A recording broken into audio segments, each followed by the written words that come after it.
यहाँ पे Nord CE3 जो है आपने देखा होगा कि सेल में ये 20,500 तक चला जा रहा है, तो इस प्राइस पॉइंट के हिसाब से कोई भी लेना चाहेगा इसे। लेकिन उसी टक्कर में यहाँ पे Nothing Phone 2 भी आ गया है जो कि बहुत अच्छे लुक्स के साथ में देखने के लिए मिलता है। तो थोड़ा सा लोगों को अट्रैक्शन जो है इधर भी खींच रहा है कि Nothing Phone 2A लेना चाहिए।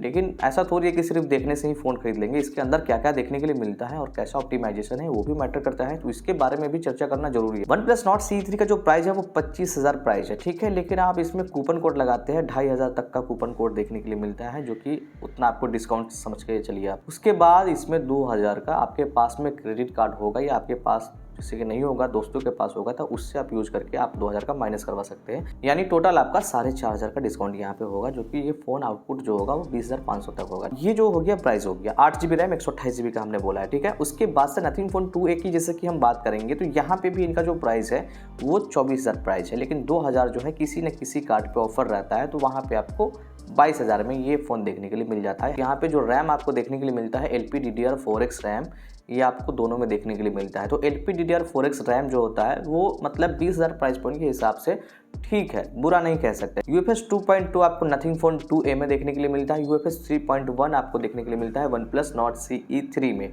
तो ये आपने मोटा मोटी इसका प्राइस और स्टोरेज टाइप आपने समझ लिया होगा। तो अब हम चलते हैं बिल्ड क्वालिटी की साइड में। देखिए बिल्ड क्वालिटी में ये यहाँ पे कि जैसे कि मान लीजिए कि Nothing Phone 2A already transparent में आपको देखने के लिए मिलता है, जो कि बहुत अच्छे लुक्स के साथ में और ग्लिफ लाइट के साथ में देखने के लिए मिलता है। तो इसी चीज़ की वजह से जो है यहाँ पे लुक्स बहुत अच्छा Nothing Phone 2A का है और इसी को विनर हम रखेंगे। लेकिन मान लीजिए कि जो बैक केस लगा लेते हैं, फिर उस कंडीशन में दोनों में से किसी का भी लुक्स बचता ही नहीं। फिंगरप्रिंट की बात करें तो इन डिस्प्ले फिंगरप्रिंट दोनों में आपको देखने के लिए मिल जाता है। पोर्ट्स की तरफ में 3.5 mm का जो पोर्ट्स होता है ईयरफोन वाला, दोनों में से किसी के पास में भी नहीं है। Nothing Phone 2A में ये है कि आप 2 सिम लगा सकते हैं, लेकिन आप मेमोरी कार्ड नहीं लगा सकते। उसी तरह से आप OnePlus में 2 सिम लगा सकते हैं, लेकिन अगर आपको मेमोरी कार्ड लगाना होगा तो 1 सिम लगाना होगा और 1 मेमोरी कार्ड लगाना होगा। 1 TB आप लगा सकते हैं, यानी 1024GB तक आप इसमें लगा सकते हैं। डिस्प्ले की बात करें तो 6.7 इंच का फुल HD का डिस्प्ले आपको दोनों में देखने के लिए मिलता है, जो कि 120 हर्ट्ज के साथ में आपको देखने के लिए मिलता है, और दोनों जो है डिस्प्ले काफ़ी अच्छे क्वालिटी के साथ में आपको देखने के लिए मिलेगा। लेकिन Nothing Phone 2A में जो आपको डिस्प्ले मिलता है वो फ्लेक्सिबल एमोलेड स्क्रीन देखने के लिए मिलता है। ये फ़ायदा ये होता है इसमें कि जैसे कि मान लीजिए कि बहुत हेवी तरीक़ा से गिरता है तो ये डैमेज होने का चांसेस नहीं होता है स्क्रीन में। हालांकि अगर क्वालिटी वाइज हम बात करेंगे स्क्रीन का, तो दोनों में जैसे कि आप वीडियो वगैरह देखेंगे, मूवी वगैरह देखेंगे, तो दोनों का लगभग सेम क्वालिटी में इसका जो एक आउटपुट है वो निकल के आएगा। प्रोसेसर की बात करें तो यहाँ पे आपको OnePlus Nord CE3 में आपको जो प्रोसेसर मिलता है वो स्नैपड्रैगन का 782G प्रोसेसर मिलता है, जो कि एक 6nm का प्रोसेसर है और जिसका अंतुतु जो है 6,40,000 से लेकर के 6,70,000 के आसपास निकल के आता है।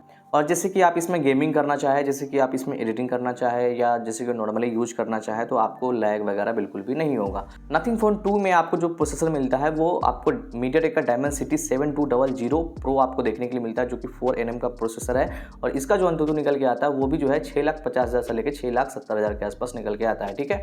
तो दोनों का प्रोसेसर लगभग सेम देखने के लिए मिलता है, लेकिन अगर प्रैक्टिकल आप आएंगे तो OnePlus का प्रोसेसर ज़्यादा अच्छा है Nothing Phone 2A से। तो गेमिंग वगैरह करेंगे, कुछ भी करेंगे, तो ज़्यादा अच्छा OnePlus में ही देखने के लिए मिलेगा। कैमरा की बात करें तो OnePlus में आपको यहाँ पे 50 megapixel main camera, 8 megapixel ultra wide camera और 16 मेगापिक्सल सेल्फी कैमरा देखने के लिए मिलता है, और 2 मेगापिक्सल एक बात नहीं करेंगे, वो किसी काम का ही नहीं होता है। उसी तरह से जैसे कि Nothing Phone 2A की यहाँ पे हम कैमरा की जैसे की बात करेंगे, तो यहाँ पे कैमरा में क्या है कि 50 मेगापिक्सल मेन कैमरा और 50 मेगापिक्सल अल्ट्रा वाइड कैमरा। यहाँ पे कोई भी 2 मेगापिक्सल का आपका चिक कैमरा नहीं मिलेगा, ठीक है। 32 मेगापिक्सल का सेल्फी कैमरा देखने के लिए मिलता है। लेकिन दोनों फ़ोन का रिकॉर्डिंग की बात करें तो OnePlus में जो है आप 4K में 30 फ्रेम पर सेकंड पर रिकॉर्डिंग कर सकते हैं।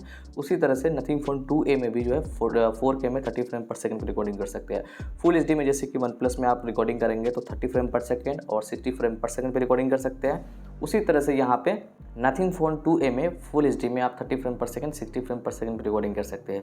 सेल्फी कैमरा की बात करें तो फुल HD में दोनों कैमरा से आप रिकॉर्डिंग कर सकते हैं, लेकिन 30 फ्रेम पर सेकंड पे सिर्फ आपको OnePlus में देखने के लिए मिलेगा, और 30 फ्रेम पर सेकंड और 60 फ्रेम पर सेकंड आपको मिलेगा Nothing Phone 2A में।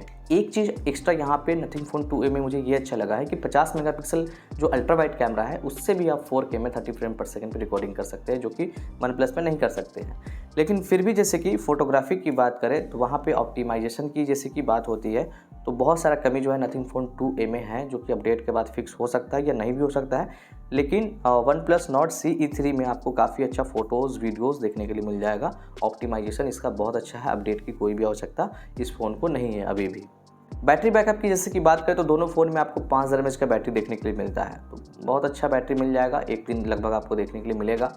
और चार्जिंग स्पीड बहुत मैटर करता है किसी फ़ोन के लिए। इस कंडीशन में 80 वाट का चार्जर आपको OnePlus में देखने के लिए मिल जाता है, जो कि 30 से 35 मिनट में फुल चार्ज कर देता है फ़ोन को ये, जैसे कि 0 से 100%। उसी तरह से जैसे कि 0 से 100% नथिंग फ़ोन 2A में चार्ज करेंगे तो 1 घंटा के आसपास लगता है। लेकिन एक बहुत बड़ा नुकसान ये है कि इसमें आपको चार्जर देखने के लिए मिलता ही नहीं है, लेकिन आपको OnePlus के बॉक्स के अंदर में सारा चीज़ देखने के लिए मिलता है। यहाँ तक कि आपको बैक केस भी बहुत अच्छी क्वालिटी वाला जो होता है वो आपको देखने के लिए इसमें मिल जाएगा। साउंड की बात करें तो यहाँ पे दोनों में डुअल स्पीकर है, तो साउंड का मज़ा जो है दोनों में बेहतरीन निकल के आने वाला है। कनेक्टिविटी की बात करें तो दोनों में आपको Wi-Fi 6 देखने के लिए मिलता है, तो जो भी मॉडर्न Wi-Fi है सबसे ये कनेक्ट होगा, काफ़ी स्पीड से Wi-Fi आपका चलेगा। ब्लूटूथ 5.2 आपको देखने के लिए मिलता है OnePlus पे, और नथिंग फ़ोन 2A में जो है ब्लूटूथ 5.3 देखने के लिए मिलता है। NFC दोनों में आपको देखने के लिए मिलता है। इसमें आप डुअल 5G का इस्तेमाल कर सकते हैं, और उसके बाद जैसे कि 2G होगा तो 2G भी चलेगा, 3G भी चलेगा, 4G भी चलेगा, 5G भी चलेगा। मतलब एरिया के हिसाब से जिस नेटवर्क में आप हैं उस नेटवर्क को ये सपोर्ट करेगा।